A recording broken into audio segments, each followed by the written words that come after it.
అందరికీ నమస్కారం. మనం అమ్మ పడే తపన గురించి విందామా? భాగాలుగా మొదటి భాగంలోకి వెళ్దాం.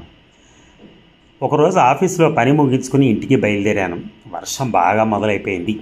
వేడి వేడి పకోడీలపై మనసు మళ్ళింది.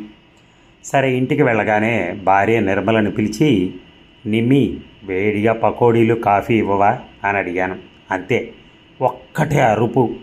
అసలు ఏమనుకుంటున్నారు మీరు? ఉదయం లేచినప్పటి నుంచి ఇంట్లో చాకరీ మొత్తం చేసి చేసి చస్తున్నాను. అయ్యగారు ఇప్పుడు వచ్చి పకోడీలు అంటారు. వచ్చేటప్పుడు తెచ్చుకోవచ్చు కదా బయట నుంచి. సీమ టపాకాయలాగా చిట్టపట్టలు ఆడిపోయింది. భయపడ్డట్టు బయట వర్షం కూడా ఆగింది. ఇంకేమైనా అంటే గొడవ అవుతుందని ఊరుకున్నాను. నిరాశతో పక్క వీధిలో వేరుగా ఉంటున్న అమ్మా నాన్నల మనసులో మెదిలారు. సరే, నిర్మల చిరాకు పరాకులతో మా అమ్మా నాన్నలు బాధపడటం చూడలేక వేరేగా ఉండి చూసుకుంటున్నాను నేను. మరి ఈ భాగం ముగిద్దాం.